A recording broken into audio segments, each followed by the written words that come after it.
en este evento tan importante como es el quinto Congreso Internacional de Avances en Pediatría. Yo soy Ángel Cueva, médico cardiólogo, electrofisiólogo, y voy a dar inicio a la charla. No tengo ningún conflicto de intereses para esta charla. Bueno, a manera de introducción hay que decir que las arritmias son una alteración del ritmo cardíaco, ya sea por exceso, por defecto o por la regularidad del mismo. Hay varias formas de clasificarlas. La más frecuente es la clasificación dependiendo de su origen. Estas podrán ser supraventriculares si el foco de la arritmia está por encima de las de His, o ventriculares si las arritmias se están originando por debajo de las de His. También podrán denominarse taquiarritmias aquellas que superan una frecuencia cardíaca de 100 latidos por minuto. Esto en adultos, y en niños va a depender de la edad. O también bradiarritmias cuando la frecuencia cardíaca está por debajo de 50 latidos por minuto en adultos, o también por debajo de lo normal y lo establecido de acuerdo a las tablas para los pacientes con edad pediátrica. Y otro tipo de clasificación es de acuerdo a su asociación. Habrán arritmias en el corazón estructuralmente normal. En la imagen vemos un corte parasternal eje largo de un paciente con un corazón estructuralmente sano, mientras que en la parte inferior vemos una imagen de 4 cámaras de resonancia magnética de un paciente con un defecto al nivel del septum interauricular. Entonces, las arritmias podrán presentarse en el corazón estructuralmente sano como en el paciente con cardiopatía estructural. ¿Cuáles son los mecanismos? En realidad existen varios y diversos. En corazones sin cardiopatía estructural, lo más frecuente es la actividad desencadenada y el automatismo.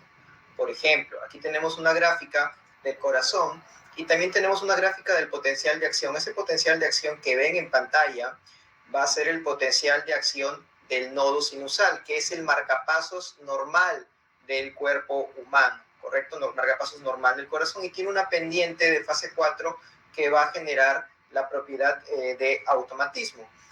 Pero si existe otro foco con una pendiente de fase 4 un poco más elevada que la del nodo sinusal, este foco automático va a tomar el control, ¿correcto? Entonces eso se denomina automatismo anormal. Otro tipo de arritmia es la actividad desencadenada, que es el mecanismo más frecuente en pacientes sin cardiopatía estructural y se debe a pospotenciales tempranos o tardíos que van a ocurrir en la fase, al final de la fase 2 la fase 3. Eso le va a otorgar el nombre de pospotencial temprano o tardío, y fundamentalmente ocurren debido a un exceso de calcio intracelular. Y finalmente, el mecanismo más frecuente de los pacientes con cardiopatía estructural es el mecanismo de la reentrada. Aquí vemos a un paciente que le han hecho una atriotomía, ¿correcto?, en la aurícula derecha. Por lo tanto, queda una cicatriz. Esa cicatriz, al pasar el tiempo, no va a ser uniforme, va a formar unas zonas de fibrosis y va a haber unas zonas de conducción lenta, lo cual va a permitir que se genere un circuito de macro reentrada. Estas zonas de conducción lenta se conocen como el istmo de la taquicardia, y luego habrá una asa externa y una asa interna, como se muestra en la pantalla. La mayoría de estas taquicardias por lo general tienen un circuito un poco complejo, un circuito en 8, y es como lo repito, es el mecanismo más frecuente de los pacientes posoperados cardíacos. Ahora bien, ¿qué tipos de arritmias van a ocurrir en estos pacientes? Y aquí he hecho una clasificación y he denominado arritmias congénitas a las arritmias que se asocian a la cardiopatía congénita de base del paciente. Esto de congénitas es entre comillas. Por ejemplo, va a haber disfunción sinusal en aquel paciente que tenga levoisomerismo, es decir, presencia de 2 aurículas izquierdas, y por lo tanto no va a tener nodo sinusal, ya que el nodo sinusal es una estructura que corresponde a la aurícula derecha. Habrá alteraciones de la conducción auriculoventricular a nivel del nodo auriculoventricular en pacientes con transposición de grandes arterias congénitamente corregidas o pacientes con un canal auriculoventricular. Y también habrá arritmias secundarias a la presencia de vías accesorias en la anomalía de Epstein, que es, por decir así, la más frecuente, es la anomalía que mayormente se asocia a la presencia de estas vías accesorias. Y también van a haber arritmias adquiridas o postquirúrgicas, que era lo que le comentaba, ¿no? El mecanismo de macro reentrada en la cicatriz de la cirugía. Por ejemplo, aquí graficado un corazón, la parte azul es el lado derecho del corazón, donde vemos la aurícula derecha, el ventrículo derecho y la arteria pulmonar que se termina bifurcando en sus dos ramas, y acá está la parte izquierda, ventrículo izquierdo, aurícula izquierda, tracto de salida del ventrículo izquierdo y la arteria aorta. Entonces, ¿qué ocurre? Vamos a quitar el puntero.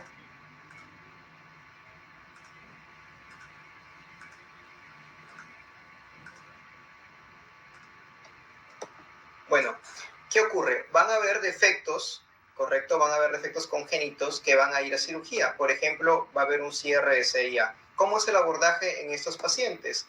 Va a haber una atriotomía, ¿correcto? En la aurícula derecha. A través de esa atriotomía es que los cirujanos van a poner el parche para cerrar este defecto congénito. Por lo tanto, la arritmia que se va a generar aquí con mayor frecuencia va a ser el flúter auricular con compromiso de esta cicatriz, ¿sí? Ahora puede haber un cierre de CIB perimembranoso, y aquí el abordaje también va a ser por una atriotomía derecha. Los cirujanos lo hacen a través de un abordaje transtricuspidio. Por aquí pueden trabajar con tranquilidad y van a cerrar el defecto, este CIB de tipo perimembranoso, que dicho sea de paso es uno de los más frecuentes. Esto va a conllevar a dos cosas: riesgo de flúter auricular, porque le estamos dando o haciendo una cicatriz en la aurícula derecha, o también riesgo de bloqueo auriculoventricular, porque estamos trabajando muy cerquita del sistema normal de conducción. En cuanto a los cierres de CIB submusculares, el abordaje es a través de la arteria pulmonar, y esto no va a generar mayor problema. A través de una incisión en la arteria pulmonar se puede cerrar este defecto. Como repito, esto no va a conllevar mayor problema en cuanto a las arritmias, pero hay una patología en donde obligadamente va a haber una incisión a nivel del ventrículo derecho. Esta es la tetralogía de Fallot. Ya sabemos que en la tetralogía de Fallot hay una obstrucción del tracto de salida del ventrículo derecho. Por lo tanto, los cirujanos tienen que ampliarlo y le van a poner un parche grande, van a generar una cicatriz extensa, y esa cicatriz extensa puede ser el mecanismo para que se originen macro reentradas o taquicardias ventriculares. Hay que mencionar que lo más frecuente es que aparezca el flúter auricular en el 60 a 70% de los casos de todos los postoperados cardíacos, y la gran mayoría de ellos va a involucrar a la cicatriz o incisión que le hacen durante la cirugía. Ojo, esto no quiere decir que la cirugía fue mal hecha, sino que es un efecto adverso esperable de este acto operatorio. En cuanto a la presentación clínica, esta va a ser muy variada. Los pacientes pueden cursar asintomáticos, ¿correcto? Pueden tener retardo en el crecimiento, pueden presentar insuficiencia cardíaca debido a que constantemente están con frecuencias muy altas, o inclusive algunos pacientes podrían presentar un cuadro un poco más aparatoso como síncope o la muerte súbita, sobre todo en pacientes posoperados de tetralogía de Fallot. Entonces la presentación va a depender de las características de la arritmia y de la cardiopatía que tenía el paciente de base. Aquí les traigo unas recomendaciones de este documento muy importante publicado ya en 2018, que es el manejo de arritmias en enfermedades congénitas cardíacas de la Sociedad Europea de Cardiología. Hay que mencionar que esas recomendaciones se basan en consenso de expertos, ya que no existen estudios aleatorizados, controlados, dobles ciegos, prospectivos, ya que no sería ético realizarlos en este campo. Entonces, estas recomendaciones se basan en un consenso o opinión de expertos. Entonces, la primera recomendación es la siguiente: antes del inicio de antiarrítmicos hay que valorar potenciales factores concomitantes, como disfunción de algún nodo, disfunción sistólica. Por ejemplo, no le puedo dar verapamilo a un paciente con fracción de eyección baja, y así sucesivamente van a haber una serie de condiciones que van a permitir optar por el fármaco adecuado. Hay que hacer cardioversión eléctrica si el paciente está inestable hemodinámicamente, ya sea si la taquicardia es supra o ventricular. En aquellos pacientes con una taquicardia supraventricular cuya reentrada depende del nodo AB, es decir, el nodo AB participa de la taquicardia, y aquí me refiero fundamentalmente a las taquicardias ortodrómicas u antidrómicas generadas por la presencia de una vía accesoria, la adenosina es la droga de elección para el manejo agudo.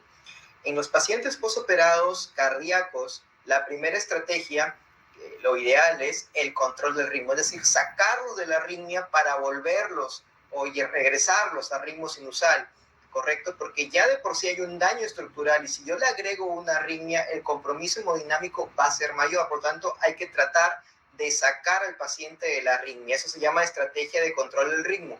Y la mejor opción de estrategia de control del ritmo es la ablación con catéter, la cual está recomendada como tratamiento de primera línea por encima de los fármacos. Ya sabemos que si le damos fármacos a un niño, estos tienen una tasa de respuesta bastante baja y podemos exponerlos a los efectos adversos. Ahora, si la estrategia de control del ritmo falla, pues se puede optar por una estrategia de control de frecuencia con frenadores del nodo auriculoventricular y reservar la amiodarona para casos con disfunción sistólica del ventrículo sistémico, ya sea izquierdo o derecho, hipertrofia del ventrículo sistémico, enfermedad coronaria o si la ablación falló. Bueno, aquí tenemos unos cuadros que quise traer a colación, ya que están las drogas de elección para el manejo tanto agudo como el manejo crónico, la dosis de inicio y la dosis de mantenimiento. En Perú, pues podemos usar adenosina, podemos usar amiodarona, esmolol no tenemos. Beta bloqueadores para el manejo crónico podemos emplear atenolol, propanolol. Si el paciente ya está un poco más grande, podemos optar por otro tipo de fármacos con un mejor perfil, como el bisoprolol o el metoprolol. Y la amiodarona para casos muy especiales, como lo expliqué anteriormente. Ya sabemos que en la parte aguda, si el paciente está inestable hemodinámicamente, debo llevar a cabo una cardioversión eléctrica. Pero lo ideal es que nuestros niños no estén o no sean usuarios de fármacos antiarrítmicos durante mucho tiempo. Lo ideal es llevarlos a la ablación con catéter. ¿Y qué es la ablación con catéter? Lo voy a explicar más adelante con un ejemplo bien característico. Aquí les traigo un caso clínico de un paciente que tuve la oportunidad de atender en el Instituto Nacional de Cardiología de México, donde me formé como electrofisiólogo. Es un paciente de 16 años, postoperado de switch arterial o cirugía de Yaten, debido a que tenía una transposición congénitamente corregida de grandes arterias y también tenía un cierre de CIB perimembranoso. Y como les expliqué, cierre de CIB perimembranoso se cierra por vía transtricuspidia y al paciente se le hace una incisión en la aurícula derecha. Este paciente ingresa por palpitaciones y se documenta esa taquiarritmia, es una taquicardia QRS relativamente estrecho, regular. Vamos a tratar de buscar ondas P y bueno, la verdad es que sí se ven claramente en la derivada B1, pero quizás no todos tenemos la misma capacidad de discernir esas ondas P, por lo tanto puede generar un poco de confusión. Lo más lógico aquí es optar por una estrategia que nos permita hacer un diagnóstico adecuado. A este paciente se le administró adenosina y vean ustedes cómo la adenosina frenó progresivamente el nodo auriculoventricular, ¿correcto? Hasta que llega a hacer una pausa importante, pero la ventaja de la adenosina es que este efecto es transitorio y permite ver qué está pasando en las aurículas. Este paciente tiene un flúter auricular. Vemos aquí las ondas en dientes de sierra que corresponden precisamente a esta arritmia. Y aquí el diagnóstico ya queda claro. Este paciente fue a ablación con un pronóstico, un resultado excelente y un pronóstico también excelente. Ahora, ¿qué es el estudio electrofisiológico y la ablación? Bueno, es un procedimiento mínimamente invasivo que consiste en ingresar al corazón desde los vasos sanguíneos femorales, tanto arteria como vena, para detectar la actividad eléctrica del mismo dentro de las cámaras cardíacas o también en la superficie epicárdica en algunos casos, y permite elaborar unos registros. Es como tomar un electrocardiograma de dentro del corazón. Pueden ser convencional, cuando solamente está el operador, un cinangiógrafo que permite visualizar la posición de los catéteres en distintas proyecciones, y un polígrafo en donde se hace una serie de mediciones. O también con apego tridimensional, en donde los operadores también abordan por vía femoral, ¿sí? Los catéteres, aquí vemos cómo estoy sosteniendo un catéter y vamos a ir reconstruyendo de manera tridimensional una determinada estructura cardíaca de interés. Más adelante vamos a ver este ejemplo que nos quedó muy, muy bonito. Bueno, ¿cómo es esto de la detección de la actividad eléctrica cardíaca? Este es el corazón nuevamente, aquí dibujado el seno coronario. Lo que nosotros hacemos en sala es colocar catéteres en diversas posiciones. Aquí tenemos un catéter cuadripolar porque tiene 4 polos que está en la aurícula derecha, otro catéter cuadripolar que está en el ventrículo derecho y un catéter decapolar que está en el seno coronario. Y este catéter decapolar va a generar, bueno, como lo mencioné, tiene 10 polos, ¿sí? Y va a permitir detectar la actividad eléctrica en cada una de estas zonas. Por lo tanto, va a tener 5 bipolos o 5 dipolos. Entonces, aquí tenemos un registro de la actividad eléctrica en el seno coronario a una velocidad de 100 milímetros por segundo. Ya sabemos que el electrocardiograma está a 25, ¿correcto? Pero cuando hacemos un estudio electrofisiológico lo ponemos a 100 o a 150 para poder ver mejor. Entonces, si hay una arritmia que está viniendo de la pared lateral de la aurícula izquierda, esta arritmia primero va a generar una actividad eléctrica en el polo o en el dipolo 1-2, y aquí se va a generar un electrograma. Progresivamente la arritmia va a avanzar en esta dirección, ¿sí? De izquierda a derecha, va a activar el dipolo 3-4, luego va a activar el dipolo 5-6, luego el dipolo 7-8 y luego el dipolo 9-10. Es así como nosotros vemos desde dónde se origina una determinada arritmia. Y una vez que determinamos el origen, aplicamos algún tipo de energía física, radiofrecuencia o frío, para poder ablacionar ese sustrato arritmogénico. Lo más frecuente es aplicar radiofrecuencia, correcto, un tipo de energía que genera un calor local en el tejido para que ese se vuelva inerte y no genere arritmias. Ahora bien, vamos a hablar de las arritmias ventriculares en una cardiopatía congénita que es muy frecuente, que es la tetralogía de Fallot, que es la cardiopatía congénita cianótica más frecuente. Esos pacientes tienen mucha fibrosis en el tracto de salida del ventrículo derecho por la enfermedad de base en sí y por el acto operatorio. Esta fibrosis se refleja como melladuras en el QRS. Aquí les traigo un electrocardiograma de un paciente de 30 años posoperado de tetralogía de Fallot, ¿correcto? Que ingresó por un paro cardíaco, una taquicardia ventricular. Vemos cómo tiene un bloqueo de rama derecha, pero la parte final de la rama derecha, esta onda R', es bastante mellada, ¿sí? Tanto en la derivada V1 como en la derivada V2. Estas melladuras traducen fibrosis y por lo tanto esta fibrosis va a ser el circuito ideal para que se generen macroreentradas y se generen taquicardia ventricular, ¿no? Entonces ya se ha estudiado que mientras más derivadas en el electrocardiograma de superficie tengan estas melladuras, mayor será el riesgo de muerte súbita y por lo tanto menor será la supervivencia. Miren, los pacientes que tienen más de 5 derivadas con melladuras van a tener una supervivencia bastante baja en el seguimiento. Otra de las cardiopatías que puede asociarse a arritmias son aquellos pacientes que presentan una fisiología univentricular, en quienes se opta por realizar una cirugía de Fontan que consiste en anastomosar tanto la cava inferior como la cava superior a las ramas de la arteria pulmonar, de tal manera que se bypasea al ventrículo derecho, puesto que este debe ser hipoplásico o en su defecto no tienen. Entonces, esa es una cirugía paliativa de alta morbilidad para pacientes con una fisiología univentricular. Ese es un trabajo que presentamos el año pasado en el Congreso Mexicano de Cardiología de los factores de riesgo para el desarrollo de arritmias en pacientes posoperados de cirugía de Fontan. Estudiamos 115 pacientes, la edad media fue de 8 años y los diagnósticos más frecuentes fueron atresia tricuspidia, atresia pulmonar y doble vía de salida del ventrículo derecho. Estos fueron los diagnósticos más frecuentes de aquellos pacientes a quienes se les indicó esta cirugía. Y vamos a observar que la incidencia de arritmias es bastante alta, 38%, tanto en el postoperatorio inmediato como el tardío. Y nos dimos con la sorpresa de que la arritmia más frecuente fue la taquicardia ventricular en ambos tiempos postquirúrgicos, en el inmediato como en el tardío. Cuando se realizó el análisis de los factores asociados a este tipo de arritmias, encontramos que como factor protector el haber realizado una derivación cavo-pulmonar bidireccional o también conocida como cirugía de Glenn es un factor protector, puesto que le da tiempo al corazón del paciente de adaptarse, mientras que el QRS postquirúrgico mayor de 120 milisegundos es un factor de riesgo para la arritmia. Y aquí vemos los trazados de un paciente que fue a cirugía de Fontan. Antes de la cirugía presentaba un QRS estrecho, luego de la cirugía quedó con un bloqueo de rama derecha con muchas melladuras y este paciente en el seguimiento presenta taquicardia ventricular, algo parecido a lo que ya se conoce en pacientes posoperados de tetralogía de Fallot.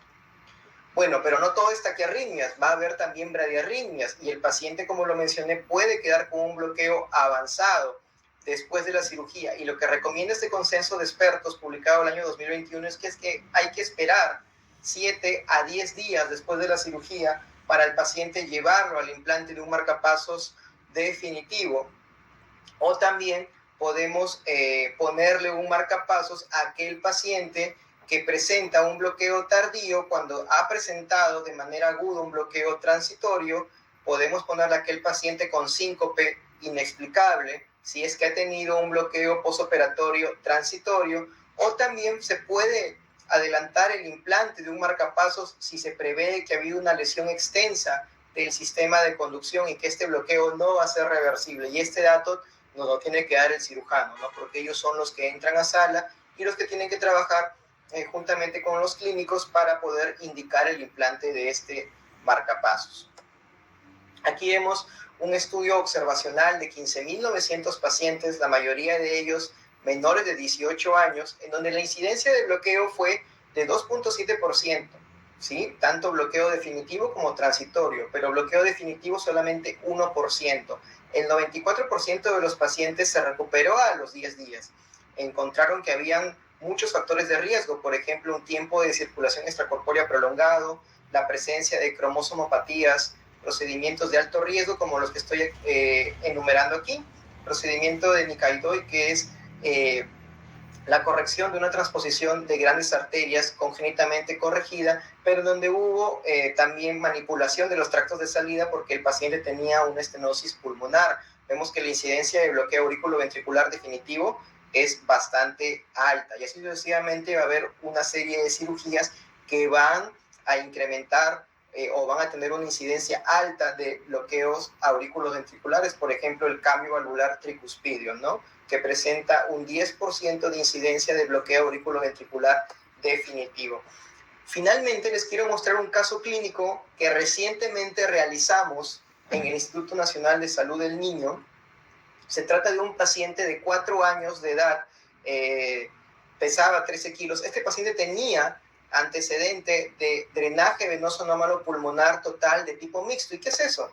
Bueno, aquí les traigo la gráfica del corazón normal, en donde vemos las 4 venas pulmonares que llegan a la aurícula izquierda, pero este paciente tenía, en este caso, un colector que drenaba hacia la vena innominada, ¿sí? Las venas pulmonares llegaban a un colector o vena vertical y también llegaban al seno coronario, ¿no? Entonces, como comprenderán, es una cardiopatía bastante compleja. Este paciente fue corregido oportunamente por los cirujanos. La corrección fue llevada a cabo de la mejor manera, un buen resultado de la cirugía. Sin embargo, luego de la cirugía, el paciente queda con esta arritmia, ¿sí? Vamos a hacer un zoom y aquí vamos a ver con mayor facilidad las ondas en dientes de sierra que corresponden a un flúter auricular, el cual no tenía una respuesta para nada favorable al tratamiento antiarrítmico. Es por ello que se decidió llevar a este paciente a estudio electrofisiológico y a ablación con catéter. Este paciente fue abordado en el servicio de cardiología de nuestro instituto y posteriormente todo el equipo de trabajo se encargó de hacer este procedimiento posible. Entramos hace poco, el doctor Pablo Mendoza, un gran maestro y colega a quien estimo mucho, entró junto con mi persona a realizar este procedimiento. Lo que estamos viendo aquí es una reconstrucción tridimensional de la aurícula derecha. Observamos aquí la vena cava inferior, ese es el anillo tricuspidio y aquí vemos la cava superior. Esta especie de muñón que tenemos aquí es la orejuela derecha y vemos cómo hay una especie de onda y unas líneas blancas cortitas que giran en sentido antihorario el anillo tricuspidio.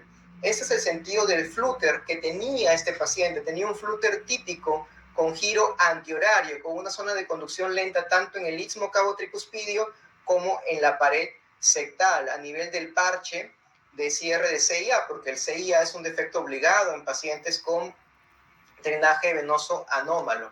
Entonces, Se estudió la arritmia, encontramos que el circuito, la parte crítica del circuito era el istmo cabo-tricuspidio y comenzamos a aplicar radiofrecuencia.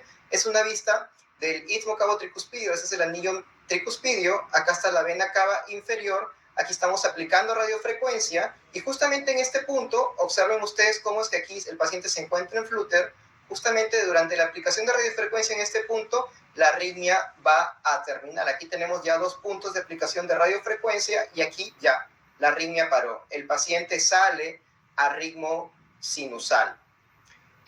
Aquí vemos una serie de variables muy importantes. Durante el procedimiento, nosotros analizamos mucho la fuerza de contacto con la que apoyamos nuestro catéter, es un parámetro muy importante, y aquí hay una serie de elementos también que nosotros vamos controlando y con los que nos vamos guiando para aplicar radiofrecuencia. Es una vista, como les digo, inferior de la aurícula derecha, y aquí es una vista lateral derecha, ¿no? Donde estamos aplicando la radiofrecuencia. Entonces decidimos completar la línea de ablación en todo el istmo cabo-tricuspidio y también hicimos puntos de radiofrecuencia a nivel de la pared septal de la aurícula derecha. Y aquí vemos el momento de éxito de aplicación de la ablación.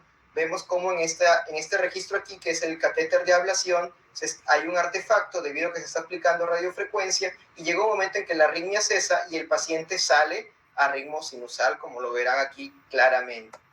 Aquí tenemos una reconstrucción nuevamente de la aurícula derecha con los puntos de ablación a nivel del istmo cabo-tricuspidio y también algunos puntos en una zona de conducción lenta en la pared septal de la aurícula derecha. Este procedimiento fue el primero realizado en un hospital público del Perú que usó este sistema de navegación tridimensional y lo hicimos sin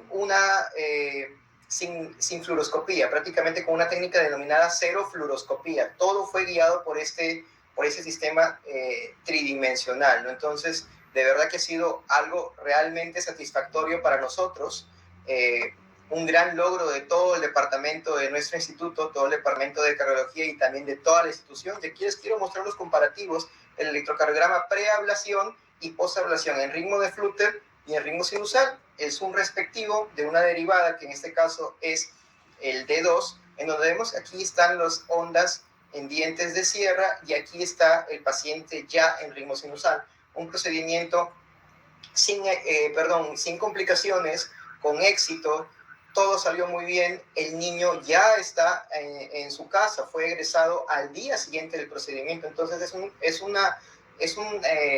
un abordaje que tiene, como verán, alta tasa de éxito y son muy poquitos los riesgos, muy poquitos los efectos adversos, ¿no? Por lo tanto, es algo seguro. Finalmente, quiero concluir esta ponencia y decir que las arritmias en pacientes posoperados son bastante frecuentes, ¿no? Debemos pensar en ellas como un efecto adverso de la cirugía. Recalco, no es que la cirugía fue mal hecha, sino que es un efecto adverso de la misma. El mecanismo más frecuente es la reentrada en la zona de cicatriz, ¿correcto? Y el tipo de arritmia va a depender del tipo de defecto y del abordaje. Ya sabemos que si hay atriotomía, lo más frecuente es que exista flúter auricular, y si hay ventriculotomía, como en los pacientes posoperados de tetralogía de Fallot, lo más frecuente será taquicardia ventricular. Lo ideal en estos pacientes es sacarlo de la arritmia y llevarlo a ritmo sinusal, estrategia que se conoce como estrategia de control del ritmo, y lo mejor es la ablación, lo cual es una estrategia útil, segura y con buenos resultados. Un último mensaje que les quiero dejar es: por favor, valoremos el electrocardiograma, guardémoslo bien, no lo rayemos, analicémoslo bien, porque nos puede dar muchas pistas para el abordaje de este procedimiento de ablación. Juntamente con el doctor Mendoza, estábamos analizando el trazado, ya nos parecía que había un compromiso del istmo cabo-tricuspidio viendo el electrocardiograma. Entonces el electrocardiograma es muy valioso para nosotros. Por favor, tratémoslo con mucho respeto. Finalmente les quiero mostrar aquí algunas imágenes de aquel procedimiento que fue llevado a cabo con éxito. Aquí estamos junto con parte del departamento del servicio de cardiología, el día que hicimos la ablación, y también nuestros amigos de la casa comercial del sistema de mapeo electroanatómico. Aquí estamos juntamente quien habla, el doctor Mendoza, la doctora Silvia Alegre también, a quien agradezco por habernos dado la confianza y comenzar a hacer estos procedimientos en niños, que muchas veces uno tiene miedo de realizarlos, pero que como lo he mostrado, son seguros y que van a otorgar muchos beneficios a nuestros pacientitos. Eso ha sido todo. Muchas gracias por su atención. Quedo atento a sus preguntas. Gracias, Ángel.